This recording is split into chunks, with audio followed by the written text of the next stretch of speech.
I say, this is a question and answer session, and we've got questions who have come in from all our viewers around the country. So thinking about what we've been talking about earlier, just about volatility, cryptocurrencies are some of the most volatile assets that are available.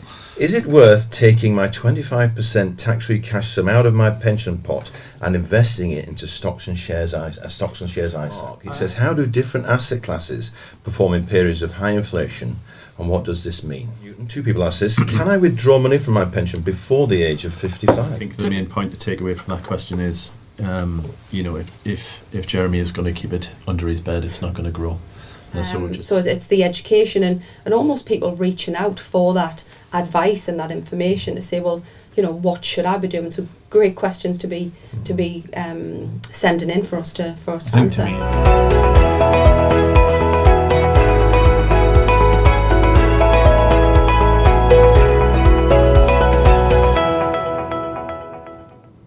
Hello everybody, and welcome to True Potentials podcast number 91. My name's Steve Hutton. I have the unenviable task today of turning from a poacher into a gamekeeper, but I am joined by some well-established, well-experienced poachers. So I'm joined today by Jeff Casson, Laura and Neil, who are going to answer our questions. Today it's a slightly unusual podcast in that we're not going to follow the same format of having a market update and then running into questions. As I say, this is a question and answer session, and we've got questions who have come in from all our viewers around the country. So we're going to start off asking questions straight along, because some of them, Jeff, are on the markets and on investments, so you can answer them as we go along, if that's all right. First things first, let's have a few chat around the table about what we've been doing this week. Jeff, what's your week consisted of? How have you filled your time? Well, this week's been very much about what's been happening in terms of company results. So looking at a lot of company results that we hold within the portfolios, particularly thinking about have these companies been able to pass through some of the cost pressures that we've seen, so feeding into that whole narrative around inflation. So it's been actually good to be focusing in on companies as opposed to broader markets this week, so that's been the real main focus for us. Very interesting actually, because as a layman in investment terms, I've been watching the news, and I'm sure you're going to fill us in as the questions go further on, but it's been quite an interesting week in the news. And company results are interesting, certainly with the summit coming up and how we're going to deal with climate change, etc. So I'm sure you've got a lot to share with us as we go ahead, but we'll look forward to that. Laura, hello. What have you filled your time with this week? Yes, so we're preparing for the audit. We've got the upcoming audit this year, so there's a lot going on in the team this week. Preparing for an interim audit that we've got coming up and the year end. So we run a pretty tight ship for year end, so that the team work extremely hard. So we're just planning ahead, ready for the year end, so that we can have a seamless transition into next year. Ready for the year-end audit, but also to get those results out to everybody in a timely manner as well. That's brilliant. I know you've been very busy because I've been waiting on my expenses being paid. Oh dear, yeah, apologies about that. Yeah, don't worry about that. We'll get them prioritised. I can probably manage without them for a week. Neil, over to you. Well, just to say, my expenses have already been paid. Have they really? The company will be bankrupt. Yeah, but this week I've been mainly catching up because, as you know, myself and you have been away on seminars up and down the country, obviously seeing advisors. So for me, it's an opportunity to get back into my team, the central advice team, and just really crack on till the end of the month. Got a lot of clients, obviously, to see in service. So it's typical just working week. Great, okay. Right, well, let's get down to the questions, if we may. Apologies, everybody, you will now be aware that I'm wearing my new glasses. They're not bifocal, they're sort of occupational, so they're different sort of strengths at the top and the bottom. So if you see any weird kind of head movements from me, please just bat on with your answers. It's just me trying to get you into focus. Right, in relation to the markets, Jeff, I think this is interesting. We should start off there. When we see the markets being reported on the TV, they generally refer to equity markets. Now, obviously, one of the facets of our investment proposition is the diversification. But an interesting question has come in from Mark. It says, how do different asset classes perform in periods of high inflation, and what does this mean? Okay, so there's many parts to that question, because there are many different ways that inflation is caused. So that's probably the starting point that we need to think about. Why do we have inflation and what's driving inflation?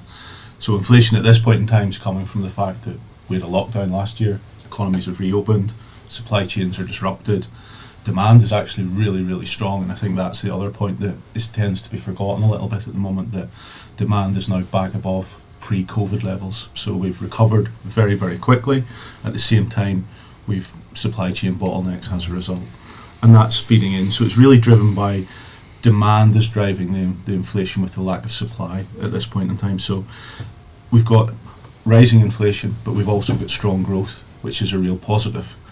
The difference would be if we'd rising inflation and slowing growth, which would take us back to the environment that we probably would have experienced in the 1970s. That's a very different and difficult environment for asset classes.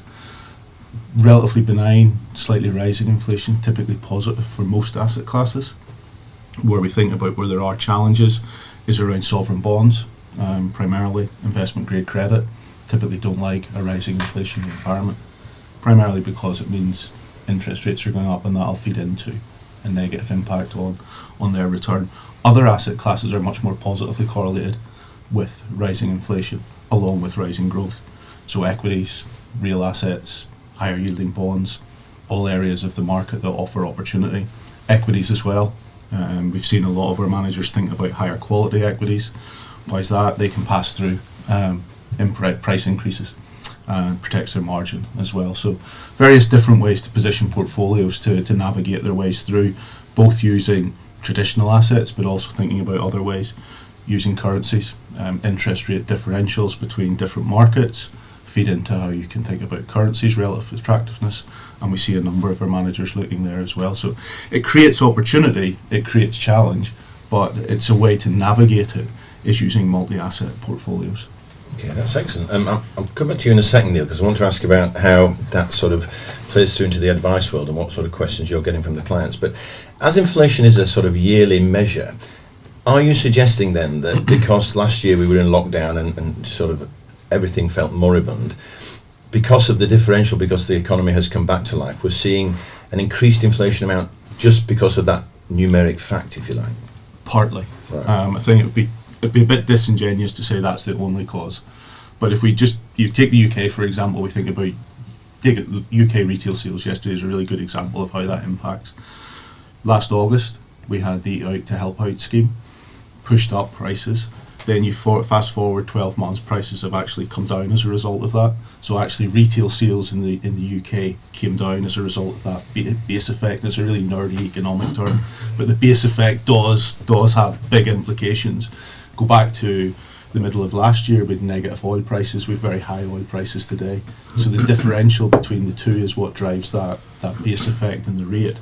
So it's more as we move through this year and we think about then, are some of those effects being annualised out? As that comes, then you get a true reading of what the inflation backdrop looks like. If you look at markets can price inflation, so you can get a view on how the market's thinking about forward inflation. And that's the difference between, if we look at a nominal bond and an inflation protected bond. So in the US we know that the implied inflation rate is about 2.9%. If we look at what it's being reported as at the moment, you're closer to 4.5% to 5%. It's a strange concept that we're all aware of, that markets sort of look ahead and price in developments, and that interested me again from a layman's perspective this week, that inflation rates came in higher than the government's target, but lower than was the expectation. And the markets kind of dealt with that, I felt. Yeah, so in the UK we had inflation coming in at around 3 and a bit percent, just no change month to month. Market had expected to move up. Overnight we heard from the Bank of England chief economist, he thinks UK inflation could get to 5%, which is quite a scary number when we hear it.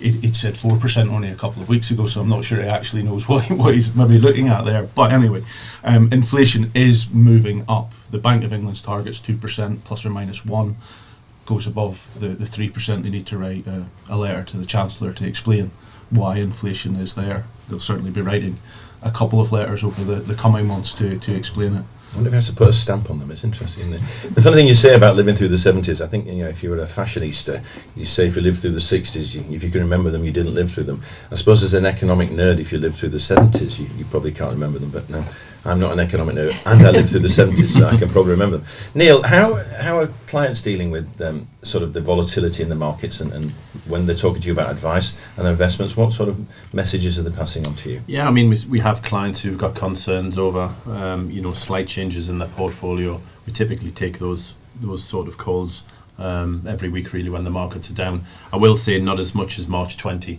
When the markets went really down, that was quite a full-on time where a lot of clients were ringing in. Not so much actually in recent sort of weeks. There's the odd call about performance, but when we look at the longer term of how the money is invested, since they've invested it, and show the growth over that real term, we tend to sort of calm clients' fears, if you like. Not so many calls. I suppose it's important in the context of where markets have been. The news flow has been more volatile, shall we say, over the past 4 to 5 weeks. We've seen markets come off as a result. Past 5-6 days, we've seen markets continue to move higher, and we've got the S&P, Nasdaq, Dow, all very close to their all-time highs again. Similar moves in Europe. So yes, we come off a bit, but now we've worked our way back up, and that's been the interesting thing for me this week is companies have reported results. The market has actually focused on the delivery as opposed to looking and thinking, well, what's inflation doing? What are we concerned about with Evergrande and China, etc.? So that negative news flows sort of changed a little bit to more of a focus on the actual delivery of companies. I think as well, just in relation to March 20, when we had, obviously a bigger dip, if you like, clients have obviously learned from that, and they also learn a lot more about how their investment works. And we have that conversation with them moving forward, and they're a lot calmer about slight fluctuations in the portfolio. Again, that's interesting, and there are a few questions about how investment works, which I'll come back to. But let's revert back to March last year, because that is an interesting point. Because from my perspective, again, the investment gurus amongst us will look at the charts and say that was a classic V-shaped recovery in the markets. But for all of us sitting there at the bottom of the V, it perhaps didn't feel like it was going to be a V-shaped recovery. We're having a global pandemic that even I hadn't lived through, the Spanish flu, so it was unusual for us. Laura, I'm going to ask you a question now. We were pleased with our communication to our clients at the bottom of the dip, telling them to stay in the seats. Now, give us some evidence that I know you talk about this in the round, but I want to just know, we didn't see a lot of clients taking their money off the platform then. It seemed that we did a good job of making people aware they have to stay in their seats and keep calm during a crisis. Yeah, I think people learned a lot, and I think the delivery of the material that we did really to end clients almost made them feel a little bit more comfortable by staying in the seats. Over the past, what we're in now, 14, 15, if not longer, since then, and they've learned a lot. And prime example, my parents, that they were very against, they didn't really understand. And probably about 2 years ago, I actually got them to invest in an ISA, and they'd ring me, Laura, what shall I do? What shall I do? Should I take it out? And what they didn't realise, and it did take me a little while to get them to understand, they thought sitting in a cash ISA, it's safe.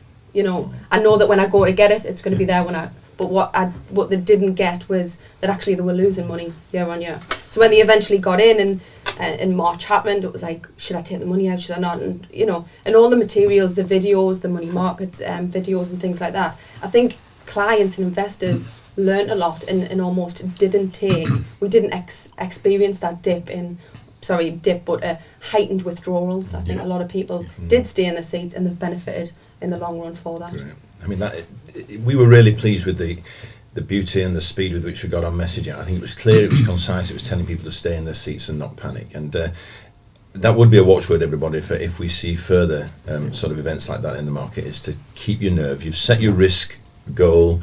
You're on the track. Our funds and portfolios are doing exactly what they want to do. So I'm glad your parents are happy with that investment. Right, on the subject of taking money out, there's a question that's come in from Arnie, Neil, and it's one for you. It says, is it worth taking my 25% tax-free cash sum out of my pension pot and investing it into stocks and shares ISA? Short answer would be probably not. If you're taking it out of your pension, first of all, dependent on your circumstances, you're taking it out of an IHT sort of friendly product, if you like, because it's protected from an inheritance tax. So if you are taking it out of there, you're putting it really back into your estate. Secondly, as well, you take your 25% out of your pension pot, which is still a tax efficient environment, putting it into stocks and shares. You could be obviously minimising the level of income that you could take in the future. So I would say no, keep it where it is. And if you want to put additional funds into your ISA, then don't use your 25%. I think that's sage advice as well. As someone who's over the age by which you can take money out of a pension, I I'm not doing that myself. I think, I want to keep as much money outside of my estate as I can. And I think you make that very good point, that it's a crucial point, everybody. Whilst your money's under a pension tax wrapper, it's outside of your estate for inheritance tax. But that's good advice. Another point, and it's a carry-on question from Karen and Newton. Two people asked this. Can I withdraw money from my pension before the age of 55? Typically, no. So there are certain older schemes which you can have a protected retirement age where you can take it out early, but typically no. Most pension schemes will only allow you to take your benefits 55 and over. There has been a recent change, so from 2028 that age will change to 57. So that means that in 2028 you will only be able to take pension benefits from the age of 57. Why are they doing that? Well, they wanted to keep it 10 years in line with the state pension. So when the state pension age changes, they're trying to keep it in line, so when it goes to 58. That's an interesting point, actually, and we should go back to that, because there's a supplementary question here from Luke. Thank you for Luke writing in with this. It says, I have a few pensions from various jobs I've had over the past 10 years.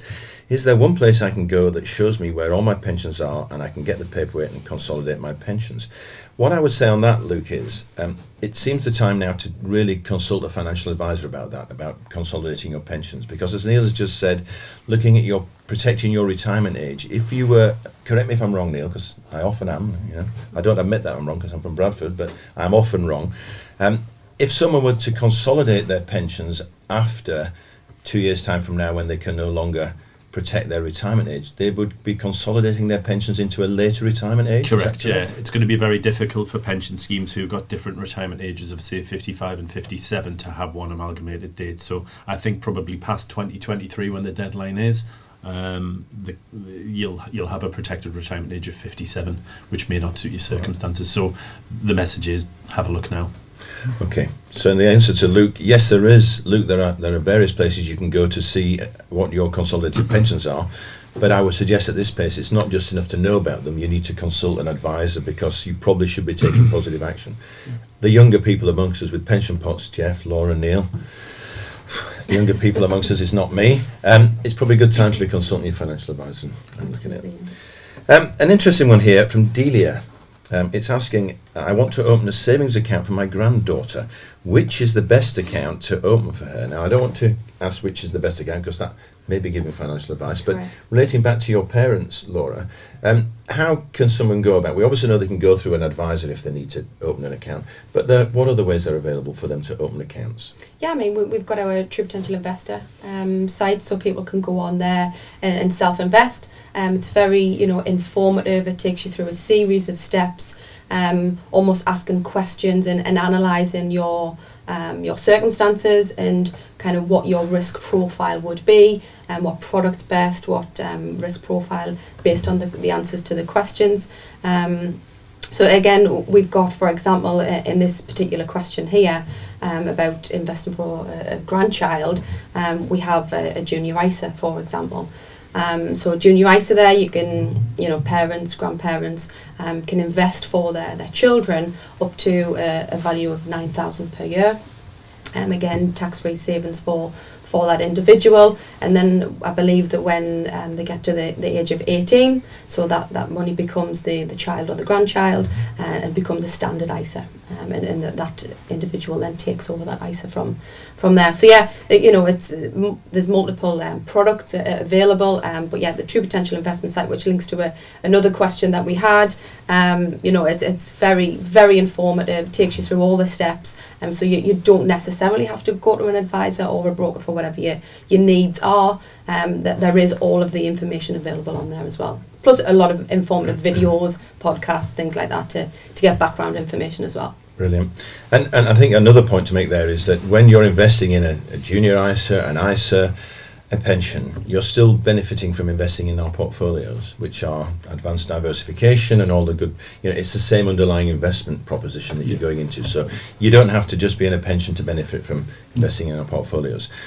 One area that we don't invest in, or maybe we do, Jeff, and I'm going to come back to you in a second and ask you about it, but it's from Anthony, this question. Can you tell me your view on the crypto marketplace? So you're right, we don't have exposure to cryptocurrencies in the portfolio at this point in time. Thinking about what we've been talking about earlier, just about volatility, cryptocurrencies are some of the most volatile assets that are available in the marketplace. There's an interest in just this week, if you think about Bitcoin as the example. We've seen the first ETF created on Bitcoin in the US, which has certainly given added impetus as to Bitcoin and how it's performed.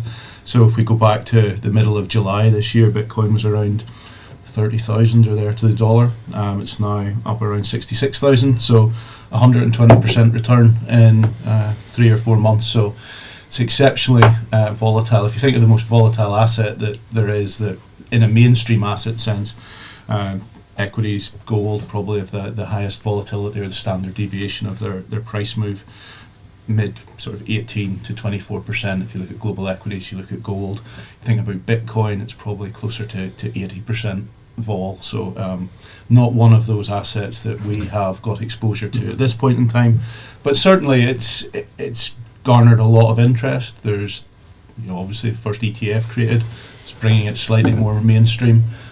Something that we continue to discuss with our managers, something that we look at.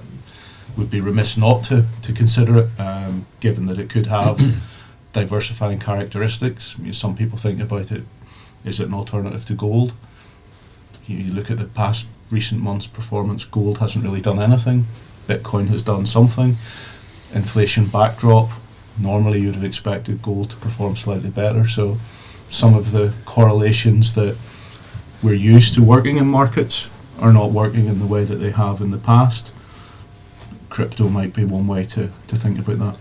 I think that's an excellent opinion, and it's reassuring for me that you've got such an open mind about it. I can think back to the TMT scenario back in 2000, when TMT, not quite crypto, but it had this kind of perception that it was an unknown kind of asset class, and I think some of the early adopters got burnt, but over time it's produced some fantastic returns. But it is reassuring that you're keeping an eye on it, but you're not all in at this minute. I'm always a bit wary of something, and I'm not going to be too political here, I hope too much, but when Nigel Farage is backing something, I tend to want to just explore the facts properly first before. And I think that's the important thing. It's not just about understanding the asset, but it's understanding how you would hold it as well, and the safety, the security that you would have around it, which is crucial to our end clients. So what you've got is an asset that doesn't have that tangible backing. It's effectively mined from computers. You do have a number of coins that are backed or allegedly backed by fiat currency, but that is also open to a bit of debate as well. So there's a number of issues around it that we need to be aware of. We'd also need to consider a lot. There's another angle to it. It's mined using technology. It's probably one of the most energy intensive currencies in the world.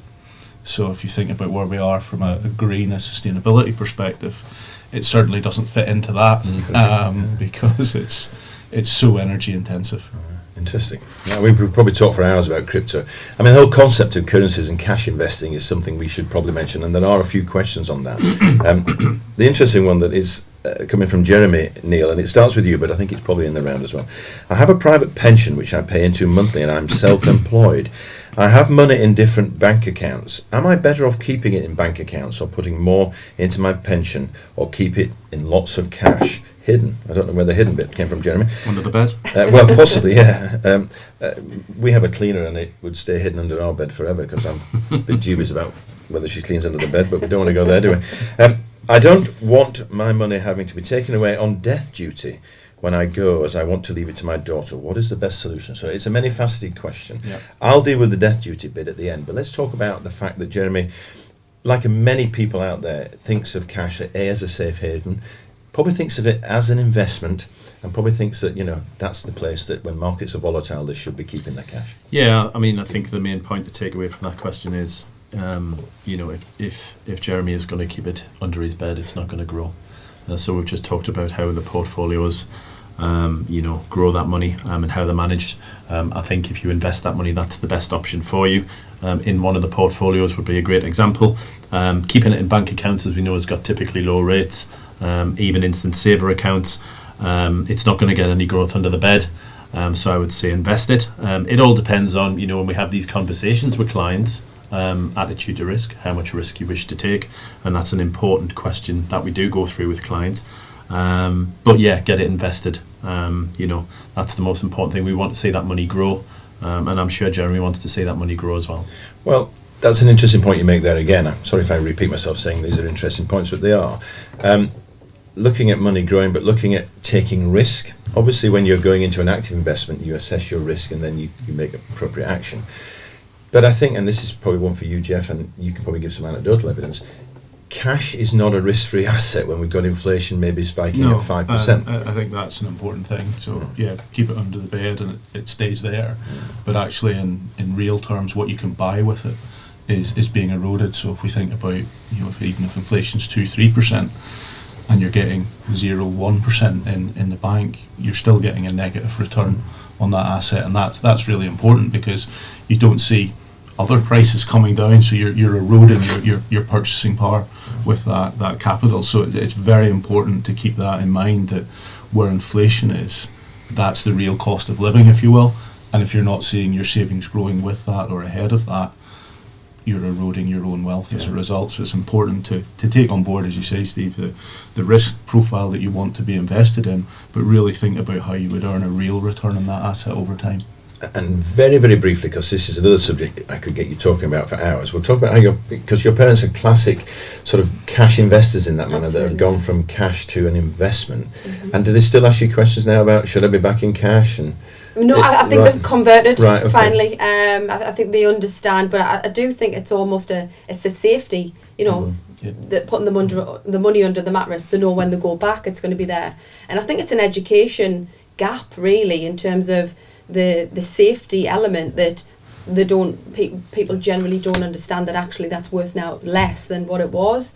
So it's the education and almost people reaching out for that advice and that information to say, well, what should I be doing? So great questions to be sending in for us to answer. I think to me the education point is the right one, because if you think about kids at school or whatever, you don't really get any. No, you're not taught. About finance. You're not taught about how to save. You're taught about compound interest in maths, and that's it. Yeah. You don't get it anywhere else. Yeah. Unless somebody's really interested in it, go off and do their own work around it.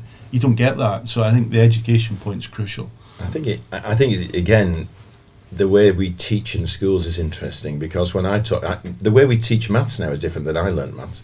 We had an abacus. And, it is different. But we should encourage more younger people to get into the financial services arena, because we're crying out for young people to join. Talking about education now, really quickly, because you will want to talk about this for hours. But it's looking at inflation hedged assets, so looking at equities, and why do we say don't invest in cash, look at a more active investment, because equities perform in a way that gives them a protection against inflation. Have you got, I'm sorry if I'm putting you on the spot here for a long answer, Jeff, but it doesn't have to be. Have you got a sort of quick sort of précis as to why equities help people? I suppose the easiest way and the quickest way to think about that is that certain equities, and I think we have to think about it, there are equities that maybe wouldn't do well in an inflationary environment, but in the main, why do they do well? Because they can pass through those costs.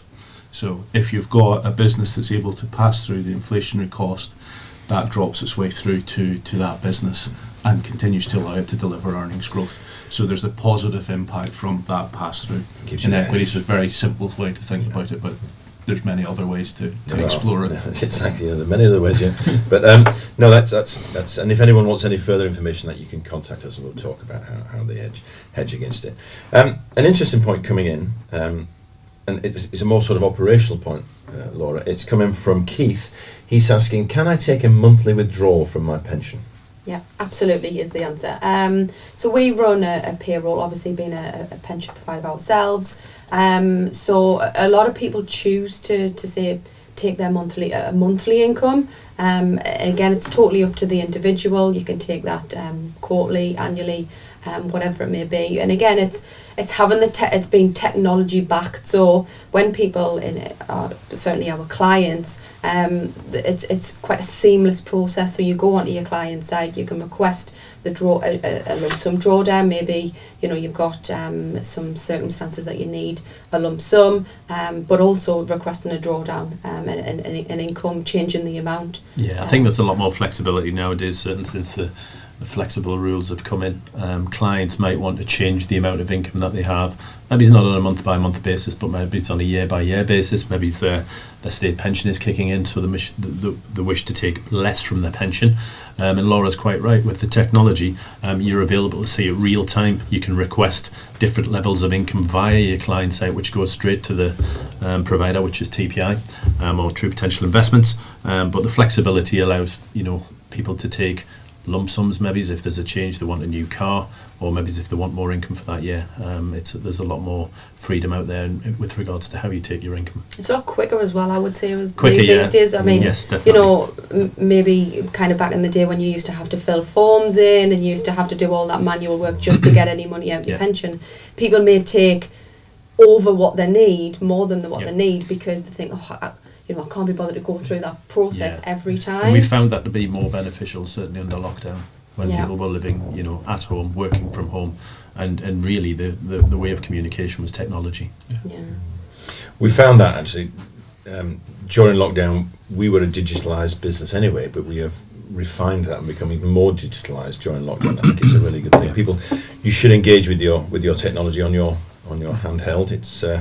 It's really. It's got everything on it, so you can do. Yeah. I would also say that if you're thinking of making withdrawal from your pension, it is very easy. Yeah. However, if you're unsure in any manner about should you be reverting back to our previous question about tax-free cash, etc., it's easy just to get in touch with one of your advisors, Neil, or one of the advisors. Yeah, I mean, you've got your personal allowances, the amount of money that you can earn tax-free before you start paying tax, and any pension or income that is taken from your pension adds on to that. So it's always good, if you're not sure, to have a word with a financial advisor. If you're not 100% on how much tax you're going to pay, it's always a good conversation to have. And that we can do that in a digital manner. They don't have to come around your house and drink all your tea and eat your scones. No, we do. We in the central advice team, we do a lot of, as you know, remote. And most of our appointments are remote. We do it either by Zoom if the client wants a video call, or we give them a call, and we can show them via the client site and give them demonstrations on how they can take income from, contact their advisor, look at the portfolio performance. Yeah, great. I mean, that keys in again to a question that's coming from Stephen, not me, I hasten to add, but spelt the same way, so that's always reassuring. Stephen asks, I have used up my ISA and pension allowances for this year. What or where would you suggest I invest in if I have further cash to invest? Yeah, I mean, we've got the typical standard products. We've got the ISA, we've got the pension, which Stephen's already alluded to. He's filled up his allowances, so he can't put any more in there and, have a tax efficiency on there. But we've got a general investment account, or a GIA as we call it. That is a very, very similar investment structure to the ISA. It's the underlying True Potential portfolios, not as tax efficient. And you may pay tax when you take money out of that from a capital gains point of view, but then again you've got a capital gains allowance to use as well, which is £12,300 per person. So yes, that would be the ideal way to invest more monies. And the good thing is, if you invest into the general investment account, then you can ISA up that allowance the next tax year. So you can put that ISA umbrella on it from a tax efficiency point of view. Interesting. I'm sitting here, again thinking, crikey, I probably ought to talk to my advisor a little bit more often, because we talk blasé. I don't mean to be blasé, but sorry about that. We talk in a blasé manner about, use this, use that, whatever. It harps back to previous podcasts as well. You should always use your allowances. There are other allowances with pensions, carry forward reliefs, which I don't want you to go into today because they're long and complex. However, again, these are probably some things you can use relief, and Stephen says he's used this year's allowances. Yes. There are ways you can pick up allowances from previous years that you haven't used and bring them forward. Correct. Which again would be a good idea to certainly from a pension point of view. If he hasn't used his previous full allowance, you can reclaim that back from previous years. So it's a good option to have a look and review. Cool. Many of our next questions relating again back to the markets, Jeff. And I know we've kind of probably answered a lot already, but some people are asking what is causing the volatility, and do we see it persisting and going forward as well? Yeah, I suppose that at its simplest, what is it that seems to be causing the volatility? It's very much around what we've been alluding to here, this inflation discussion, and whether inflation is going to be at a higher level than people have been used to over the recent past. And that's feeding through into asset prices, primarily sovereign bonds, where we've seen quite a bit of volatility there. So they move inversely, so the price falls as yields move up or as interest rate expectations change. So there's been a bit of volatility there. And then in the equity market, we've seen volatility coming through from what's happening in China, concerns around global growth. Evergrande, this Chinese property developer that now suddenly trips off everybody's tongue because it's got $300 billion worth of debt, which is a very big number. And that has just brought added uncertainty, a little bit of volatility into markets. But I really think that the important thing here is that the volatility has moved up ever so slightly. It's not that we have exceptionally volatile markets. And I think that's an important thing for us all to remember. We've come from a position of at the bottom of the market around the 23rd of March last year, where markets have kind of moved from bottom left-hand corner to top right-hand corner. Now, we do know that markets do react to news. They are an ever-living, ever-breathing thing. And as that evolves and changes, we will see volatility, particularly given the magnitude of the move that we've seen.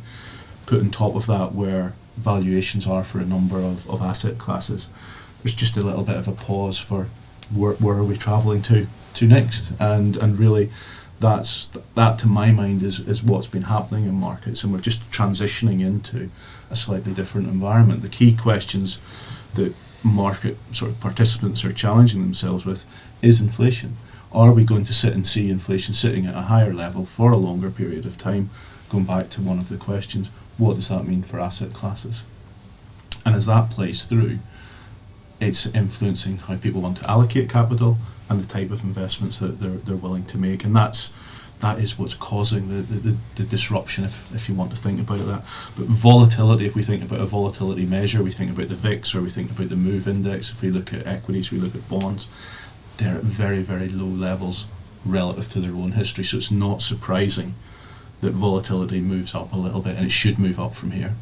I think the other thing to keep in mind is that news, social media, has a great way of exacerbating all of this, in the sense that I was looking at, was it last week, looking at a headline that said, it popped up on my phone, it's like markets plunge. It's like, right, best have a look at that quite quickly. Sure. It's, they've moved 1.5%. It's like, oh right, okay, that's not a significant move that we should be thinking about, but it's what we've got preconditioned to. But we don't get the other side of that. We don't get that actually markets have nearly recovered in terms of an equity sense back to near all-time highs. So I think there's an important sort of calibration that people need to take around that, what's happening in reality versus the underlying dynamic. So we'll see that play through. It is very much that pull and push around inflation at this point in time. Bringing together a few of the strands you've had there in my inimitable way is you talk about Evergrande, and then obviously we had the Evergrande stuck in the Suez Canal last year. So you travel, which direction of travel? Does that mean that any stock or equity or investment that's prefixed by ever you're avoiding? Well, it's maybe a new strategy to think about. Maybe just exclude all of those things. I mean, the reassuring point beyond my jocular nature here is the fact that when we saw the markets do what they did last March and then recover quickly, what I would discourage, and listening to yourself, Jeff, and Neil and Laura, and we work and live it all day long.